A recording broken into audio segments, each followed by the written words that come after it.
Where you live, Cake First Alert.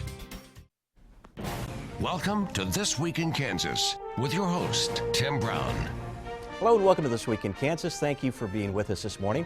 Wichitans will be heading to the polls in a couple of days to vote for several positions, including mayor. City Council member Jeff Longwell is running against retired ad executive Sam Williams. This morning we'll ask the two men about their visions for Wichita in the future.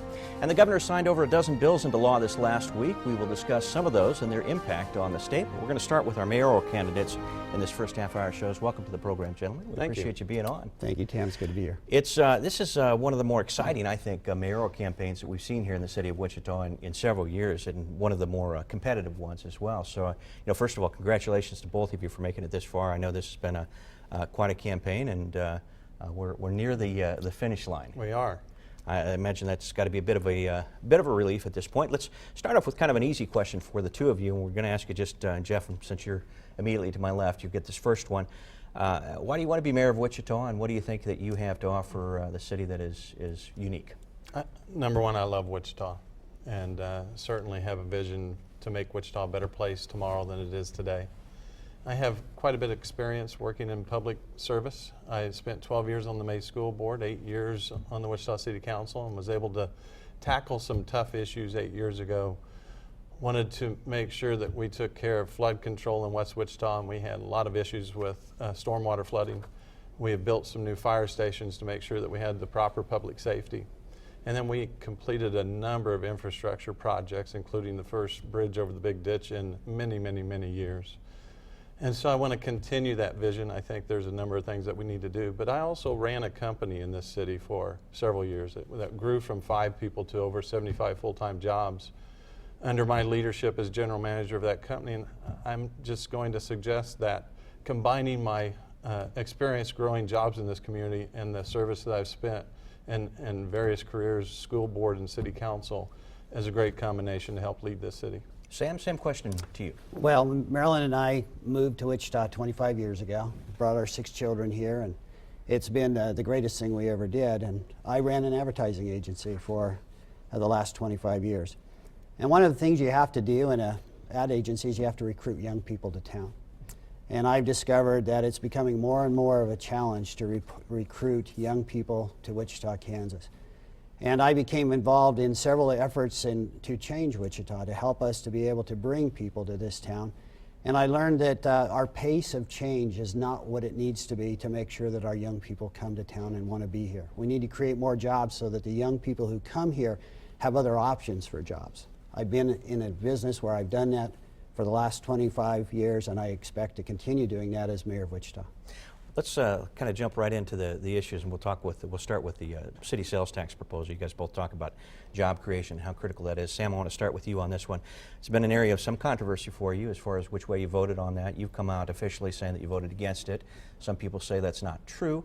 Tell us, first of all, which way did you vote and why? Sure, I'd be happy to. I voted against the sales tax, and I voted against it because it wasn't packaged correctly, first of all. Second of all, people were not in a position to vote on such an issue because, number one, the plan was not explained. There wasn't a plan to show how the money was going to be spent. And number two, our city has tried to pick winners and losers in business creation, and government's not any good at that. And the people saw the job fund as being a slush fund for picking winners and losers, and they were not willing to do that. And therefore, it was set up to fail from the very beginning. And everyone, in my business involvement with the chamber, my business involvement with the Wichita Downtown Development Corp, everybody knew my position on this and knew where I stood, and it was no surprise to anyone else that I did not vote for that. Why do you think there is the controversy over this? Bill Warren's made a lot of noise over this situation. Why do you think this is going on? I think there was a misunderstanding in a business meeting. And there's been misunderstanding in business meetings before, and there will continue to be misunderstandings in business meetings, and that's what it was. Jeff, we know how you voted, but why?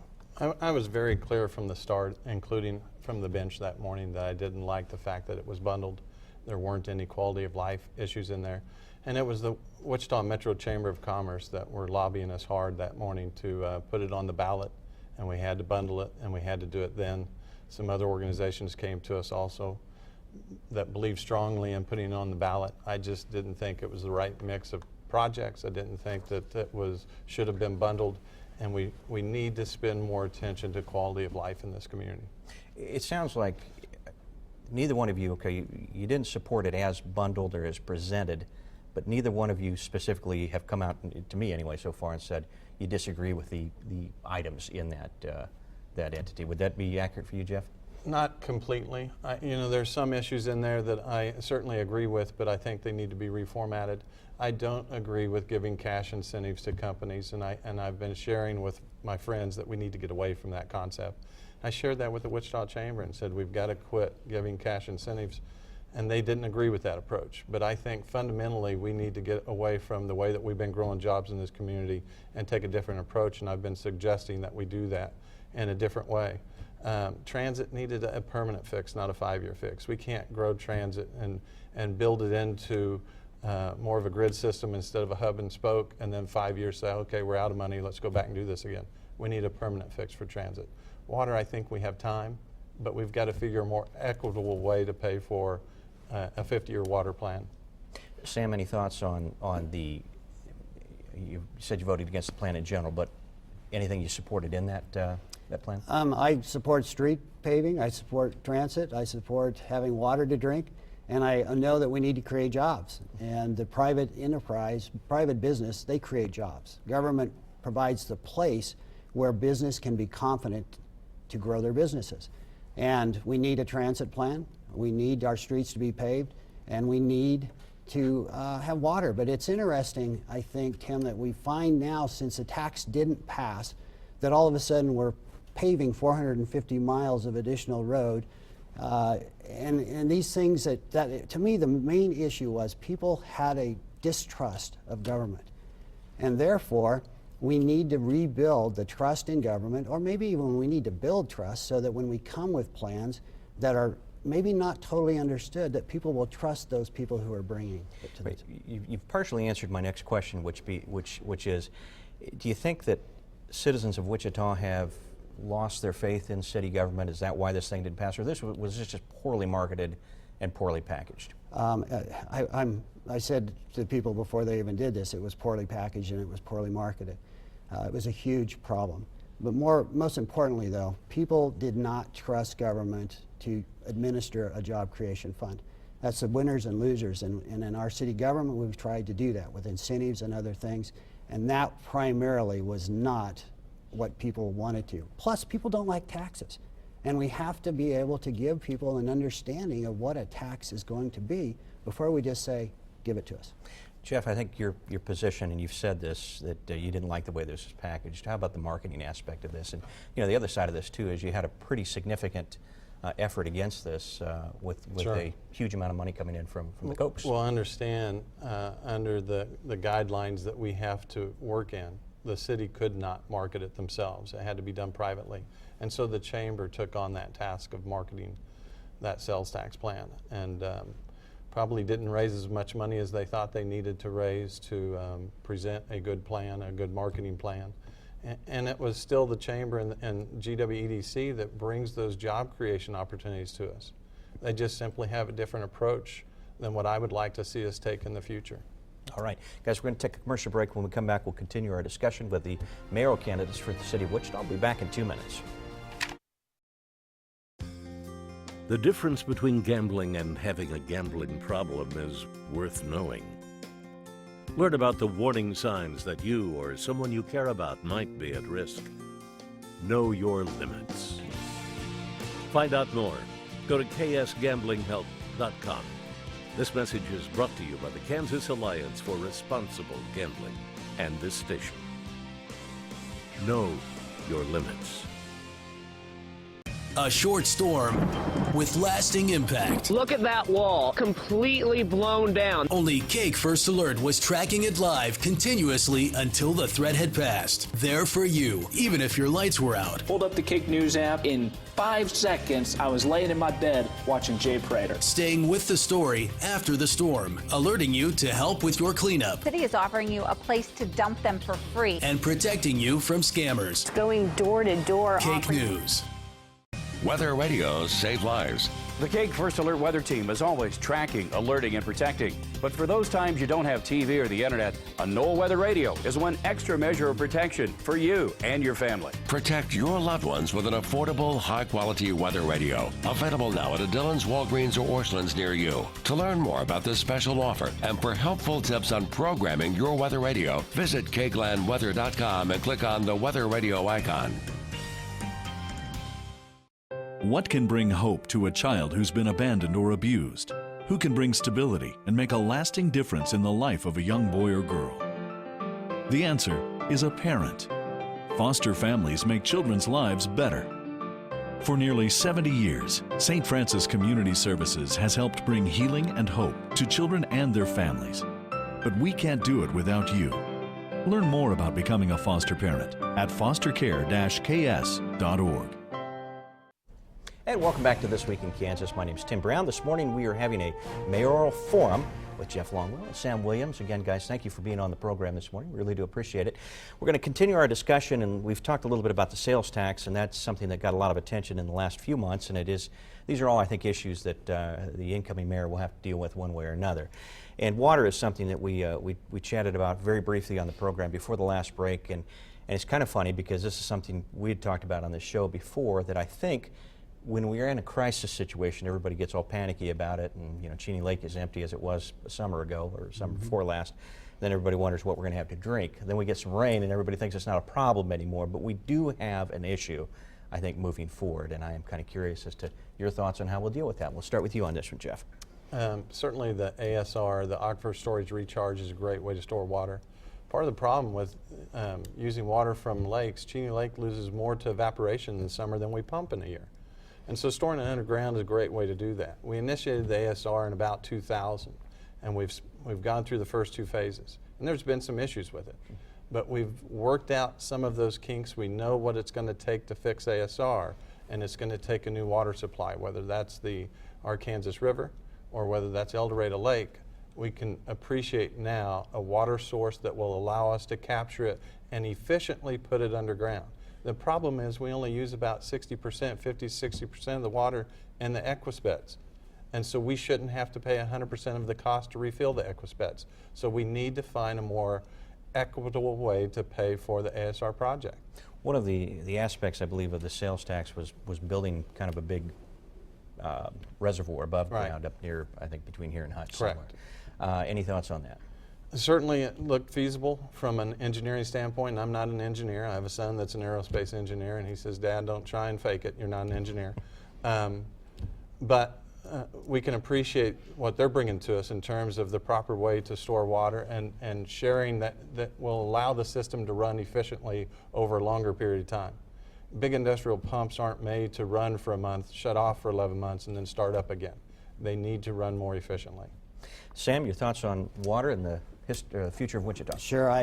Water is crucial. I mean, look what's going on in California in the West right now. We have to solve this, and I believe that we haven't found the solution yet. I believe that we need to involve the state, we need to involve the county, we need to involve our other customers in coming up with a solution. But I think it's even more than just a supply and where we're going to get the water. It's how we use the water that's also important. And our public works, we need to make sure that it's being efficient, that we don't have to sell water to keep our public works open, that we can apply conservation, that we can look at gray water, that we can do many other things that are part of a comprehensive water plan, not just one that pumps water into the ground and look at that as our sole solution. So I think there needs to be a more holistic and inclusive process as we come up with this plan. Job growth critical to the future of Wichita. You had mentioned before the break that you didn't believe in some of the incentives that the city had provided in the past, but if we don't use some of the incentives or some of the tactics that we have used, and you mentioned this in your business, it is difficult to recruit young people, creative people to the city of Wichita. How do we do it? Well, I don't think incentives are necessary to recruit young people to town. I think we can totally go away from that. We tried it, we've used it, and it hasn't worked. Dr. Bardot likes to talk about going on a buffalo hunt, and buffaloes don't come around very often, and when we have that automobile plant come to Wichita, then we'll deal with that in a different way. But day-to-day businesses, when we have to have a company come to us and say, give me a $75,000 forgivable loan, and that's going to be my incentive for keeping here. That's baloney. That's just CEO to CEO. I know that doesn't work that way. So we have to do away with that. But most importantly, we have to get government out of that business totally. Let the private sector take care of business recruitment. Let them take care of the opportunity for bringing people here. When we want to close on it, we have several leaders in this town that'll get on their own airplane and go out and close it. Let the business people do it, and they're prepared to do that.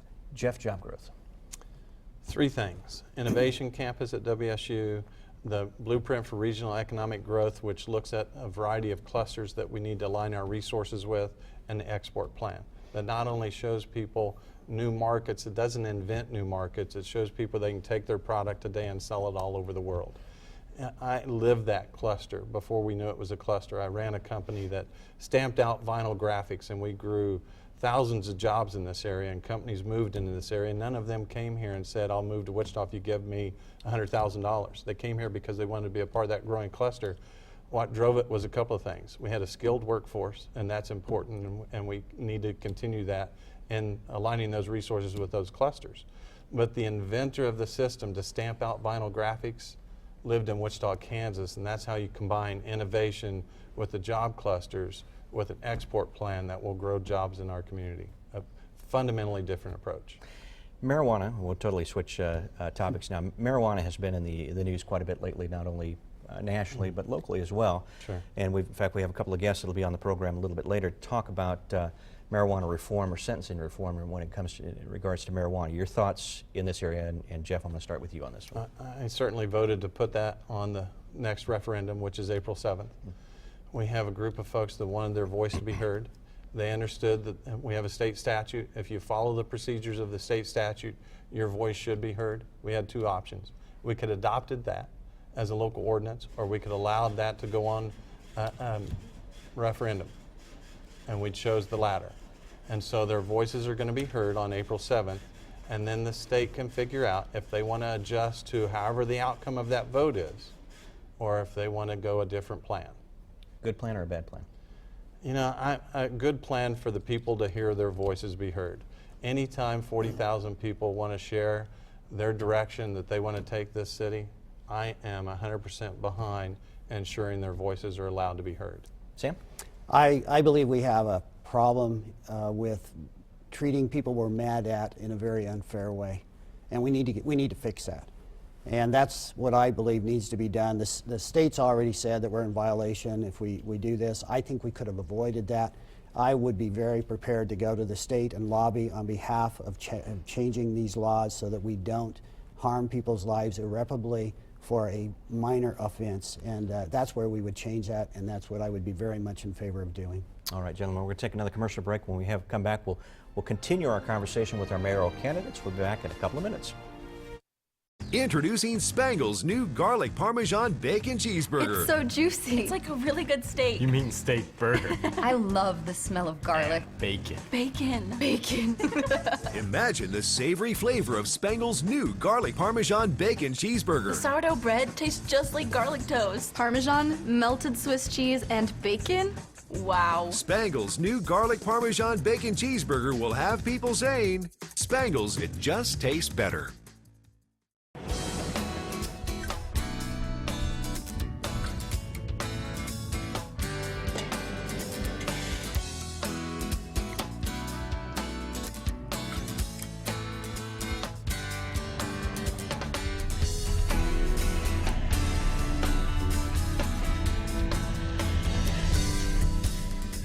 Drive through our work zone like it was your work zone.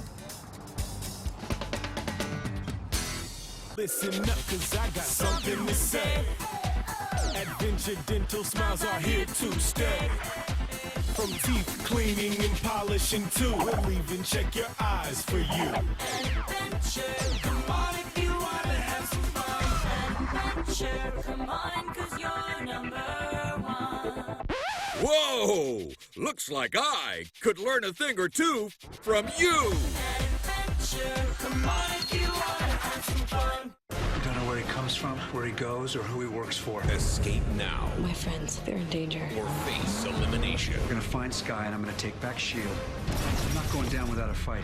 New Marvel's Agents of S.H.I.E.L.D. Tuesday on ABC. Weather radios work best when programmed for your area. Tuesday, I'll be at the Orschelins in Newton to help you program your radio for specific severe weather alerts to protect you and your loved ones. Cake First Alert Weather. Ed, welcome back. We're spending half of our morning with our mayoral candidates, Jeff Longwell and Sam Williams. Again, gentlemen, thank you for being on the program. We really appreciate you taking time out of your busy schedules. I know you're both in the home stretch here, so it's probably a little bit of a relief to see that finish line, I would guess. Absolutely. We're going to start off talking about the same state budget. Sam, I want to start with you on this one. We've got a challenge in Topeka. The governor and lawmakers are really struggling with this right now. And first of all, I want to get your thoughts on the impact of the state budget and the state budget challenges on the city of Wichita. And secondly, your thoughts on even some Republican lawmakers are saying we're going to have to increase taxes to make this thing work. Well, here's my opinion. I think that the state has to run its business and the city has to run its business. And the divisiveness that you see at a state and a federal level, I would hope that we can overcome that at the city level. You know, Wichita is 40+% of the GDP of our state. And we have a tremendous effect on what goes on. And as we have a legislative agenda that is helps to progress and make sure our economy here grows, we can get the help from Topeka we need to have without letting, I think, the divisiveness come into our community. You know, they don't give us a whole lot of money now anyway, except for our highway stuff. And so my opinion is, let's don't be divided by Topeka. Let's be unified in Wichita, Kansas, and let's create the opportunity here for jobs to be created. The second half of that question was, you know, there are some folks that are saying we may have to increase taxes somewhat after we've had the big tax decrease, which was supposed to spur economic growth. What are your thoughts on that? You know, I am very much in favor of doing whatever we can to compete with the states that are most important for us to compete with. And this tax environment in those states is not what we were at. We needed to change our environment. Have we done it exactly the way I would have done? Probably not. Are we going to have to do something to fix it? Well, we'll see how the numbers come here in the next month or so, and we'll see what the legislature does. But if we need to fix it so we can grow, we need to do what we need to do. Jeff? You know, we have been what many have described as the worst recessionary period since the Great Depression. And I'll suggest to you the city of Wichita met that challenge head on. We have balanced our budget every year. We have built out critical infrastructure, as I mentioned before, with bridges and roadways and fire stations. We have addressed a number of issues, and we have kept over $25 million in emergency reserves. Our bond ratings are at an all-time high. We have managed it because we have privatized the way we deliver services, we have collaborated with partners, and we have made government more efficient. I would love to see the state take on some of the same tasks we have taken on and change the way that they run government like we have. Do you think the state's going to have to increase taxes to make this thing work? You know, I hope not. Certainly, I think we need to stay competitive at the end of the day. And the reality is, Wichita is the economic driver for the state, and if we can change the way we fundamentally grow jobs and get on top of that in this area, we can make a big difference for the state of Kansas, too. One of the things that's been talked about was moving municipal elections from the spring to the fall to increase voter turnout, and there are a lot of folks, and Mayor Brewer was pretty adamant about this in the State of the City address. In fact, he went off script and was very passionate about his opposition to this. Your thoughts? I was one of the council members that voted that we keep elections the way they are. I think that keeping them nonpartisan work. Certainly focusing during the time of year that we can focus on them brings much more attention. I'm a little worried that we get a little bit lost in some of those other races, and just buying airtime would be difficult. And so I think the separation works for us right now. We can find a different way to ensure that people get to the polls. I don't believe moving the elections is the answer to get people to the polls. Sam, what are your thoughts on that? I believe that government needs to do whatever it can to be more efficient. And for that to happen, I believe people have to be more involved in the process. And I'm worried that we fall back too often on raising taxes rather than becoming more efficient. And when we don't have many people involved in that process and the education that's associated with it, it concerns me that we perpetuate that lack of change that we need. So there's a part of me that wants to change and get more people involved in it. I know it would be more costly, and it is horribly hard raising money to do this. And it would become more of a challenge. But there's a big part of me that says, how do we get more people involved in this process? All right, when this program airs, it'll be Easter Sunday, so a lot of people will be at church, but I'm confident they're all DVRing this so they can watch it later Sunday. Oh, absolutely. So this is the final, one of the final chances you guys will have to address the voters of Wichita. I'm going to give you each a minute. And Jeff, we started with you at the very start, so Sam will start with you on this one and kind of tell people with about a minute why they should vote for you. Well, Tim, you know, this election is not about me and my generation. This election's about our young people and the kind of city that it is going to be so that they can come here and have jobs and a great place to live. We can't keep doing things the way we've been doing them. We have to involve our young people in creating a place here where they want to live. I've spent my whole life working with young people. And if you don't think it's important, look to the south, to Oklahoma City, to Tulsa, look to the north, to Kansas City, to Des Moines, to Omaha, and look at what they've done in the last 8 years. If we want to continue, and you like where we are after the last 8 years, then we just don't change anything. I propose that we want to look more like the progressive cities that are growing and bringing jobs. Jeff? You know, this election has been tough, and elections themselves divide people. They pick a side. Certainly, it's gotten a little ugly. There's been some issues raised in this campaign that simply weren't true. Thursday night, Cake TV did a fact-finding mission and said that those slanderous ads were not true. They were totally misleading. So we're glad that the Eagle and Channel 10 and another news station did some fact-finding and found out that they were misleading and not true. I've said this before, we've got to figure out a way to heal this community because people do take sides. My suggestion on how we heal this community is we just have to find a way that we can all get along well. All right. Very clever. There you go.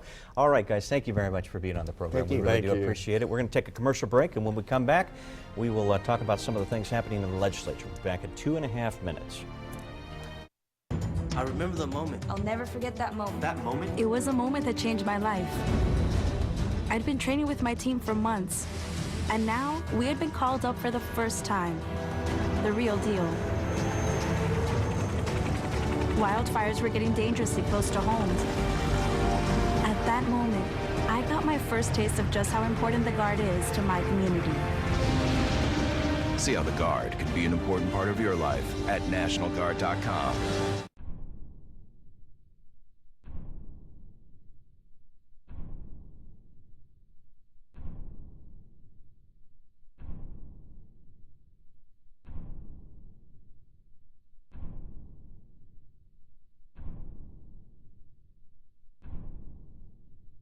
For over 45 years, Southwestern Remodeling has let our work speak for itself. See our project galleries online at southwesternremodeling.com.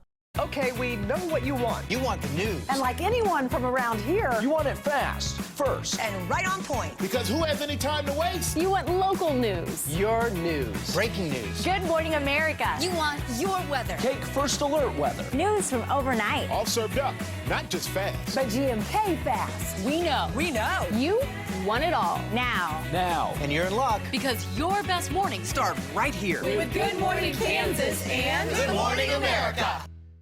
Hey ladies, couldn't you really use a fun day? You know, shopping, good food, maybe even get the diva treatment, all for a good cause. Get it all at the 10th Annual Shopportunity, an event especially for women, Thursday, April 23rd at New Market Square. You can even upgrade to the Diva Club for some extra special treatment. Best of all, Shopportunity benefits people with disabilities through Independent Living Resource Center. Call or visit cake.com to get your advance tickets before they're gone. Shopportunity, together with these sponsors and Cakeland. Wouldn't it be nice if someone made mom's life easier? Someone on call when the kids got sick. Someone with the perfect dinner idea. A team of fellow dog walkers, potty trainers, and tantrum tamers. Someone who listens, who understands, who lends a hand. Wouldn't it be nice if moms didn't have to do it all on their own? At Moms Every Day, we're making mom's life easier. And welcome back. We just had our mayoral forum. Now we have a couple of our old standbys here on the show. I guess I shouldn't say old. You guys aren't old.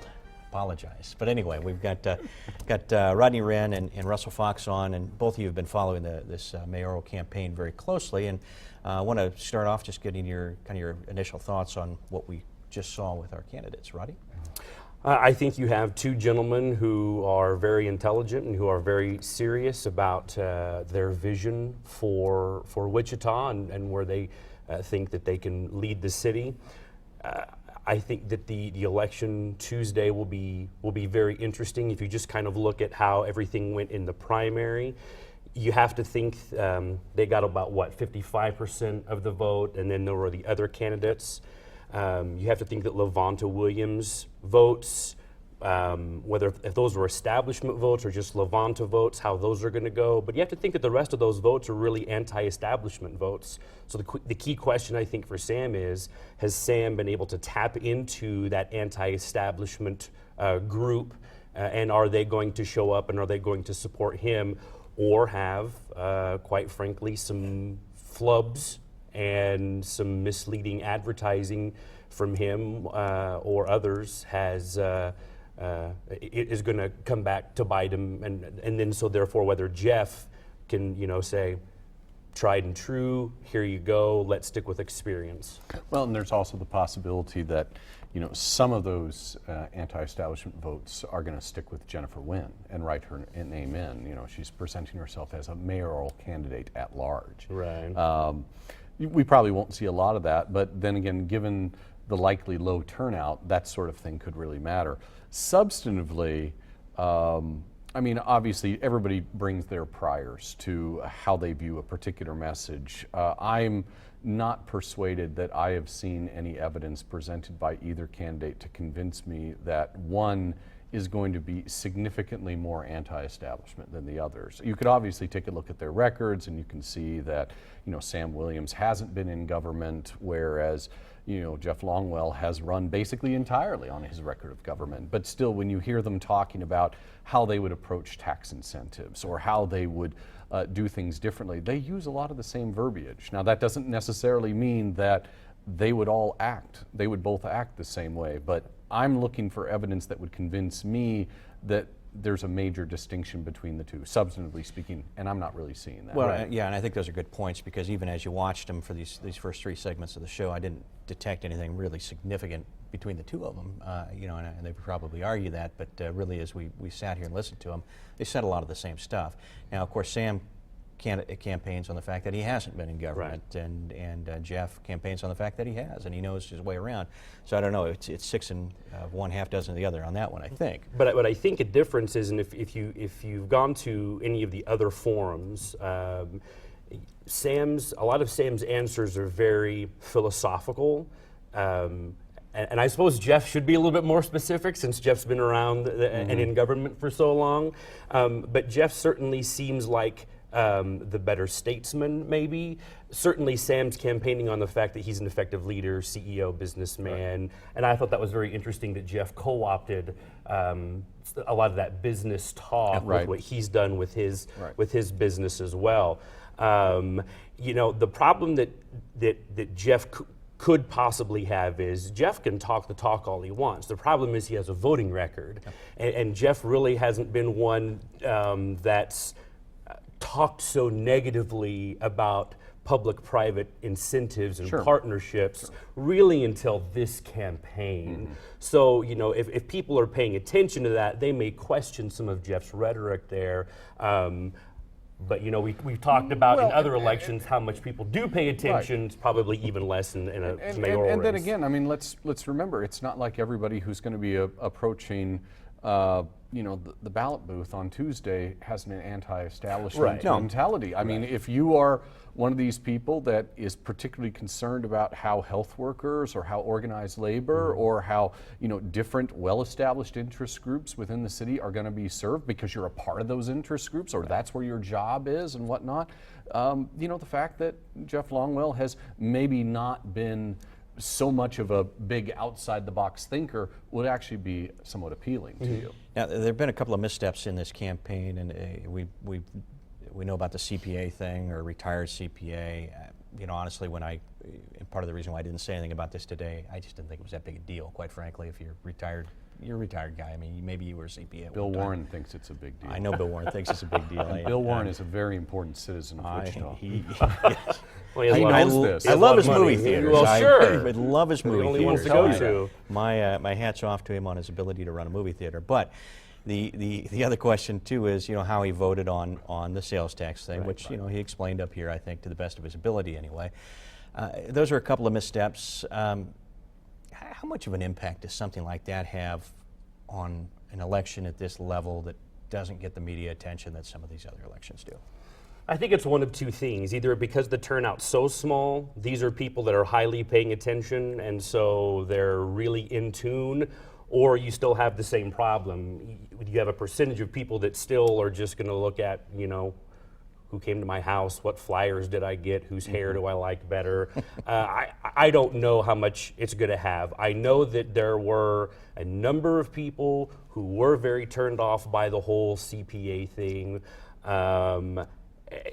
Part of it is Sam's just not a politician. Yeah. The flubs are emblematic. But maybe that's a good thing. I mean, maybe that's not a bad thing. And that's what his latest radio commercial certainly said. And you really don't know what is going to capture people's interest or, you know, what's going to turn people off. I mean, you never know in any given election, but the larger the pool of the voters, the more likely you can make some effective estimates. When you're dealing with a small likely turnout, then any little thing may really matter. I know people that would normally I would consider to be very sympathetic to Sam Williams' candidacy who have said they're not going to support him because of his campaign manager. Right. Jace Watkins has this reputation, and that's enough to flip the minds of a half dozen people or so. And will it come down to a half dozen people? Probably not. But I mean, who could have predicted that? Right. All right. Final few seconds of this segment. Who is the front runner? I think I would argue that Jeff is probably. I have no evidence for this. Okay. But the negative ads, I would argue, came out probably because Sam had the ability to do some polling, and the polling came out that he was behind, and that's why you're now seeing negative ads. And I don't know the timeline with that and Bill Warren's attack ads, but I would suspect that Jeff's probably pulling ahead right now. I would agree with that, and I would add that there's a reason why people use negative ads. Negative ads are more memorable. Everybody knows this. Every political expert will tell you this. Nobody likes it, but it's true. The problem is that if you're the only person who goes negative, or if you're the first person who goes negative, it stands out in people's minds. And so I don't know if Sam Williams has gotten the benefit from strongly pushing back against Jeff Longwell as maybe he hoped he would.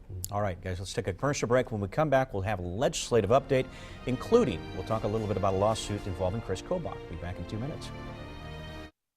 Credit Union of America is turning 80 and celebrating the generations with generosity. Stop by any of our 12 locations and enter to win a 46-inch smart TV. We're giving away 12, so you just might win. On your entry, select your favorite charity from the list. CUA will donate a total of $8,000 to those receiving the top 3 highest votes. Help us celebrate. You might win a great TV and you'll help a local charity. Welcome to Friendly at Credit Union of America. No purchase necessary, must be 18 to enter. 1 entry per person. For official rules, visit cuofamerica.com.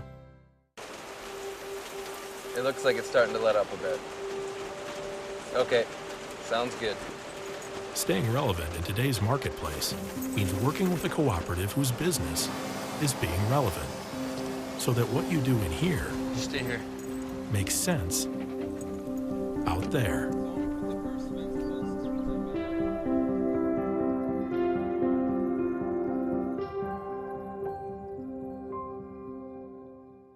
The sun is out and it's time to play. Don't let that old car spoil your day. Bring it to Super Car Guys right away. Whether it's an old sled you drug out of the shed or the belle of the ball, we need cars and we're paying top dollar for any old trade, even if you owe more than it's worth. You'll have a ball, even if you're balling on a budget. Super Car Guys with 3 Wichita locations. Buying a car doesn't have to suck. In Kansas, weather conditions can change quickly from clear to severe. When a storm is on the horizon, when the clock is ticking, you need time. Cake First Alert is there, tracking, alerting, protecting. Showing you what's happening now, preparing you for what's coming next. Keeping you hours, even days ahead of the storm, giving you the time you need. Jay Prater on the Cake First Alert team. Always tracking, always alerting, always protecting. And welcome back. It's time for a legislative update, and we must get out of that commercial break, thank goodness. I'm going to start off with Chris Kobach because he's one of our favorite people to discuss on the program, and he's always has something going on, it seems like. And the latest, which I find to be quite fascinating, he's being sued by a statistician from Wichita State University, somebody actually within the aeronautic department, I believe. This is a person with a PhD, I think, in statistics. Right. Somebody knows a little bit about right, stats. and there's been some good research done on these sorts of polling anomalies, and people are still looking for data. So I mean, there are going to be individuals who have no dog whatsoever in these arguments over how the 2014 elections went in Kansas, who are going to be interested to see this data. What we see is a situation which suggests that when you're counting votes within election districts over a certain population level, you begin to see additional Republican votes that can't be accounted for by other demographic trends. It could be that we just haven't effectively identified those demographic trends. And anybody who was taking a look at the polls that everybody was talking about, running up to the 2014 elections, was aware of the fact that, there are irregularities that show up in any given statistical study of votes. So, I mean, it is entirely possible that this is just going to be an interesting scientific fishing expedition that will add to our overall, view of certain statistical endeavors. Having said all of that, there's always been people since the election who have said, this just doesn't make sense. It doesn't make sense. And now we're going to see if there's any evidence. Rodney, right after the election, we had people on this show talking to political scientists, talking to other folks in those following weeks, and that was a kind of a prevailing theme. People were really curious about a statistical breakdown of this election, and very specifically, scientifically taking a look at where the votes came from, how they, statistically, if this was all possible, and that sort of thing. And I think people were genuinely very curious to see how this thing would turn out. Well, sure, and everything was conjecture. I mean, I think that a really plausible explanation is when it came time to actually pulling the lever, there was probably a lot of people who identify as a Republican that may have answered a lot of polling on the phone that doesn't mean anything, said, I like Paul Davis and I don't like Brownback, but when it came down to actually voting, they just couldn't vote for a Democrat. But that's conjecture. I mean, so this is going to give us some hard evidence either way to say, is Clay Barker right? Has there been a huge fundamental demographic shift in Kansas to get us to the point where we have been enacting laws this year already that you wouldn't have even thought about 10, 15 years ago happening here in Kansas, as Republican as Kansas was or traditional as Kansas is? Has that demographic shift happened, or was there something else? And this hopefully will give us at least some inroads. It'll be a start to beginning to dope out some of that stuff. And I think it's really, really important that we do so, because I have known, and Rodney has known, and all of us have known that there were, smart, responsible, non-tinfoil hat wearing people who from election day have been saying, I don't like this. I don't like how it turned out because it just didn't fit the math. Polls can be wrong, but polls were really wrong last November, and that was surprising. Well, I think that was the thing that kind of set everybody's wouldn't say an alarm off, but made people wonder what was going on. Could the polls be that off? And if they are, then these polling companies really need to revisit the way that they do their business. And you know, it'll be interesting to see. I'm not saying it'll go one way or another because I really have no clue. We may just have this really hardcore shift in the state that happened from even mainstream or moderate Republicans to this super conservative Republican. But I don't know. But again, the other thing, and I said this before the election, I really think for a lot of Kansans that are, you know, have the associate the R with how they live their lives, even though they may not be nearly as conservative as the people representative, I think it's very difficult for them to go into a voting booth and, as you said, Rodney, pull that lever for a Democrat if their parents were Republicans, they've been Republicans all their life, and they may have been a little closer this time, and that may have been reflected in the polling. But when it actually came to doing it and getting in the voting booth, they couldn't do it. So, and the Republican Party was doing everything they can to paint Paul Davis to be the Lawrence liberal, to be a proxy for Barack Obama. I mean, so Davis was relatively unknown. Robert Sorman race. Absolutely. Gene Schodorf. You know, I think a lot of people thought Gene had a shot, and it didn't work out. All right, let's talk. We've got just a minute or two left here, but some of the big bills that the governor signed this week, of course, constitutional carry, as some people are calling it. I think that's maybe a bit of a misnomer. And please don't email me on that. Who came up with that phrase? Constitutional carry. It's brilliant, honestly. Whoever did it was that phrase is going to have legs. It's going to absolutely. go. And it didn't originate here in Kansas. I will say that. Then, of course, the block grants for funding. We saw that signed. I don't know anything else that really rings you guys' bell. I mean, those are the two big ones. I mean, you've got the abortion bill and I don't know. I mean, this whole idea of constitutional carry. I mean, it's interesting actually that somebody thought it was a really good idea to come up with that kind of a name to describe it, because they want to get away, I suppose, it's marketing. from 100%. It's marketing, and it worked. And it's marketing that they deeply believe in because of their particular interpretation of the Second Amendment. Absolutely. But they actually felt it's important we come up with this so that we don't have to always talk about concealed carry. I suppose because maybe somebody has done some really deep and fine-tuned polling and they've determined, we're not going to be able to capture as much support talking about concealed carry as we can by explicitly bringing it up the Second Amendment every single time we use the phrase. I don't think they've done polling. I think that, and if you listen, I think it was Travis Couture Lovelady who said, I only need 2 pieces of paper to guarantee me the right to carry a concealed firearm, the U.S. Constitution and the Kansas Constitution. I think calling it a constitutional carry is just simply based on their presupposition when it comes to gun rights in this country, in this state. I would agree with both you gentlemen. We have to take a commercial break. Thanks for being on the show. We have to get Benita and Esau up here to talk about their issues. So we've got about 2 minutes. We'll be back. It was just so easy to work with people from Kitchen Tune-Up. I thought it was beautiful. I thought Kitchen Tune-Up did an awesome job. And what I liked about it was on budget, and obviously it's beautiful. A short storm with lasting impact. Look at that wall, completely blown down. Only Cake First Alert was tracking it live continuously until the threat had passed. There for you, even if your lights were out. Pulled up the Cake News app. In 5 seconds, I was laying in my bed watching Jay Prater. Staying with the story after the storm, alerting you to help with your cleanup. The city is offering you a place to dump them for free. And protecting you from scammers. Going door to door. Cake News.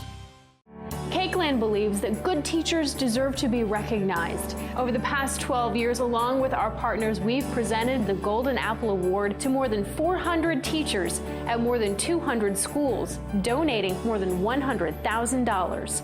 You can help us carry on the Golden Apple tradition this school year. Nominate an outstanding teacher at cake.com. The Golden Apple Award presented by Papa John's Pizza, Davis Moore, and Cakeland. Weather radios work best when programmed for your area. Tuesday, I'll be at the Orschelins in Newton to help you program your radio for specific severe weather alerts to protect you and your loved ones. Cake First Alert Weather. Your website is a direct reflection of your business. Create a dynamic and responsive website with the power of Local X. Local X is a full-service, national quality level digital agency dedicated to local business.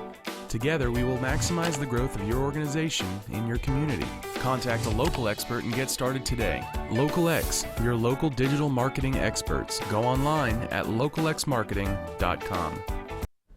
And welcome back. The marijuana ballot issue has received a lot of attention here in the past few months, both at a statewide level, and there was also some effort well, at a municipal level, I should say, and there was also some efforts at our statewide level that we didn't see quite as much of a success. But you guys have had some success here from a Wichita level to even get this on the ballot. And first of all, let me introduce you. It's Esau Freeman and, of course, Benita Gooch. Thanks, guys, for being on the program. We appreciate both of you being on. Tell me a little bit about, first of all, what is MRI-ICT? It stands for Marijuana Reform Initiative, and the ICT are the initials for Wichita. Sure. So we just, you know, we figured if this caught on, we could do it around the state, and that's why we decided just to have the organization and then the initials of the city afterwards, so that, you know, if this is something that goes forward, we can continue to use it in other towns. Benita, why is this important in the city of Wichita? Well, you need to understand where the effort started from. And I think a lot of people want to think that the effort started from a point of wanting to legalize marijuana, but the issue started from over-criminalization. A large majority of the group people who are involved in this petition drive organized several years ago around what can we do to decrease the amount of arrests, and particularly for nonviolent criminals in Wichita, in the state, in the country. And so when we start looking at options, here comes this idea that we were seeing being effectively done across the country, reducing the penalties for simple possession of marijuana. And we thought, instead of just talking about overcriminalization and reducing the number of people in our prison for nonviolent crimes, this is something we could do. So this is why I got involved particularly, is when we asked for the numbers from the city of Wichita. There was a report done by, I'm trying to remember who it was. Well, the ACLU. ACLU did the national report. They did the national report that said that if you were an African American, you were disproportionately affected by simple arrest, even though laws never said that you were disproportionately using. And so it was across the country, it was 3.7 times more likely that if you were African American, you were going to be arrested for simple possession. We got the numbers locally, and we found out when we calculated the numbers, we were right on the national trend. We are 3.7 times more likely in Wichita if you were an African American. And as an advocate in the African American community, I felt like this was something I needed to do for my constituents, which are my readers from our publication, The Community Voice. Sure. Have you guys been surprised with the response that this has received in the city of Wichita? I think, again, 5-10 years ago, if you would have come to me and said, we're going to try to get this on the ballot, I probably would have laughed because I wouldn't think it would have a chance of happening, and here we are. I think that Benita and some people that helped us with it from the Peace and Social Justice Center were definitely surprised. I guess that was one of the things that drew me to it, is I had seen this trend moving forward, and you know, I really thought that this was an issue that needed to be addressed. I mean, ever since we started running this petition, I mean, I can't go to the grocery store without somebody saying, hey, thanks for what you guys are doing, and really, you know, just telling us we really appreciate you guys doing the heavy lifting on this. But anyway, within the African American community, is there a sense that finally somebody's doing something here? Or maybe yeah, not yet? you know, no, I just think people, what I find amazing is the diverse age group of support in the African American community. When we first started off, I knew that there'd be a lot of support from a younger demographic group. But it's amazing, we did petition drives this summer on street corners, and the older, I mean really older people who were showing up, coming out of their home to sign this petition, making a trip over there to sign this petition. Because again, they understood what it was about, and they understood what this was doing to our community. And it's time that they were very supportive, again, not of an issue of legalization, but an issue of reducing the penalty. Our biggest problem, I think, has been just fighting this, that this is about legalization or this is about medical marijuana. When people start to understand what the issue really is about, they're very supportive. You know, I've talked to some ministers and they heard about it, and when I approached them about it, you know, they were a little shaky, but when I explained it to them, well, that makes sense. Well, even our mayoral candidates earlier were a bit, I think they didn't want to really jump into this whole thing. They talked about it to a certain degree, but I think everybody is maybe a little nervous when it comes to something like this. Well, again, if you even if you're one of these people who are against big government, this is something you can support. All of the numbers are showing it's going to save us money. We have a problem with overcrowding in our jails, and we can't continue to just lock up people and figure out how to pay for it. We're talking about not enough money for our school systems. We're talking about not enough money for water or roads. Let's stop using that money to lock up people for something. We just say it doesn't rise to the level of the penalty. And that's all we're saying. Let's reduce the penalty. Let's reduce some costs. And law enforcement can do other things that might be a little bit more helpful to protecting the community, perhaps? Is that one of the thoughts? Well, absolutely, and I think that, you know, if somebody does have a drug problem, those monies could be spent to not only educate, but to put people through treatment. But to lock a person in a cage for a nonviolent crime, it just doesn't seem like the right way to address the issue, and the current penalty is so high, it's comparable to assault on a police officer, and I just do not think those are comparable crimes. Now Benita, you were making an excellent point, and I apologize because I didn't do a very good job of this starting the segment. What we're doing here, what you're asking to do here is not legalize marijuana. You're not asking for medical marijuana. You're asking for a change in the penalty system involving marijuana. Tell us specifically what that means. Absolutely, and what that means is that for a first offense for a person over the age of 21, that first offense would be a $50 fine. The marijuana would be taken away, and you know, they would be written a ticket, and they would need to pay that summons. And if they were to go 12 months without being found in possession of marijuana again, that crime would then drop off their record. And Benita, you know, it's interesting because, as I said, I don't think 5 or 10 years ago most people would think that this would be on a ballot, but now it is. And even if it doesn't pass this time, it does kind of open the door a bit for people to think about this at least. And that's why we think it's important for people to show up and vote. And I'm very disappointed in those people who don't want to encourage the democratic process. I think this is an excellent opportunity for the real opinion of the citizens to be heard. And so even if you're against it, we encourage you to show up and vote. You know, this is important. What better way to understand how our community really feels? You're saying you didn't think it would have that much support? Well, probably did, but people weren't speaking. And so this is our chance for people. I mean, there is no better process for the people to be heard than to show up on April 7th and vote your belief system. And then what we're hoping that if it turns out positive, we send a message to the state that says, maybe we need to look at changing these laws. But if it turns out negative, we send a message to the state. There you go. Thank you very much for being on the program. We really do appreciate it, and it's good information, I think, for our viewers. And thank you for watching the show. If you have any questions or comments, please email me at thisweekinkansas@cake.com. Hope you have a wonderful week.